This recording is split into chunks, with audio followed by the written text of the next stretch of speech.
ఏ కప్పుకొని వచ్చే అప్పుడు బాగా తీసి చల్లటి నీళ్ళు ఇచ్చింది. ఏందమ్మా వేడివేడిగా కాఫీ ఇస్తే బాగుండు కదా, ఎప్పుడు ఈ నీళ్ళేనా అంది. ఆమెకు అర్థమైంది ఏంది, నీళ్ళు ఇస్తే సరిపోద్ది అన్నట్టు. చూసారా, వాక్యాన్ని మనము అర్థం చేసుకోవడానికి అలా సింపుల్గా అలా రాసింది. నీళ్ళే కాదు ఆయనకి కావాల్సింది. ఏం కావాలి? ఆహారం కావాలి, వస్త్రాలు కావాలి, నివాసం కావాలి, ధనం కావాలి. హల్లెలూయా, హల్లెలూయా. ఈ దినం మనము ప్రకటన గ్రంథాన్ని మొదటి అధ్యాయాన్ని ప్రారంభం అధ్యాయంలో ఒక మహిమ దర్శనం ఉంది. ఏం దర్శనం? మహిమ దర్శనం. ఈ విషయం ఎందుకు చెప్పానంటే ఆయన ఎంత మహిమ గలవాడో, ఎంత ప్రభావం గలవాడో ఆయన దర్శనంలో చూసి చనిపోయాడట. చనిపోయిన వాడి వల్లే పడిపోతే మళ్ళీ ఆయన లేపి ఇదిగో ఇవన్నీ గ్రంథంలో రాయి అని ఆయన చేత రాపించారట. ఎవరైనా? యోహాను భక్తుడు. అందరూ చనిపోయారు. అందరినీ చనిపోవడానికి ఈయన అవకాశం ఇచ్చాడు, కానీ ఈయనకి అవకాశం ఇవ్వలేదు.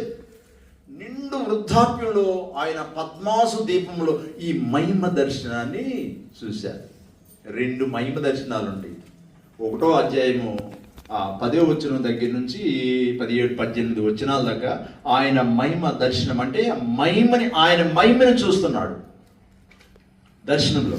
తర్వాత మళ్ళీ 19వ అధ్యాయము 11వ వచనంలో ఈ 2 మహిమ దర్శనాలు ఈ బైబిల్ గ్రంథంలో, ప్రకటన గ్రంథంలో ఉంటాయి. ఈ ప్రకటన గ్రంథం అంటే ఏంటంటే ఇది ఎస్కటాలజీ అంటారు, రాకడ శాస్త్రం కదా. అయితే ఏదేను వనములో మన అపోజిషన్ అంటే సాతానుడు, నల్లోడు అక్కడ ప్రత్యక్షమయ్యాడు. ఎక్కడ? ఏదేను వనములో వెళ్ళి వాడు పరిచర్య స్టార్ట్ చేశాడు. ఏది? నాశనకరమైన పరిచర్య, మామూలు పరిచర్య కాదు. పరిచర్య స్టార్ట్ చేసేసరికి ఇది నిజమా అన్నాడు. 2 సభ్యులు దొరికారు.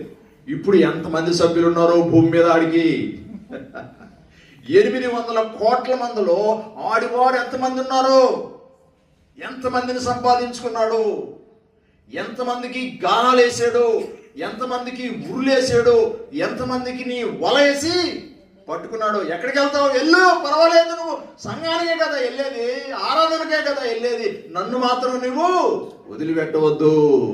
సీరియల్ మాత్రం నువ్వు వదిలిపెట్టవద్దు, సినిమాలు మాత్రం నువ్వు వదిలిపెట్టవద్దు, కామెడీలు మాత్రం నువ్వు వదిలిపెట్టవద్దు, ఫోన్ మాత్రం నువ్వు ఎన్నటికీ.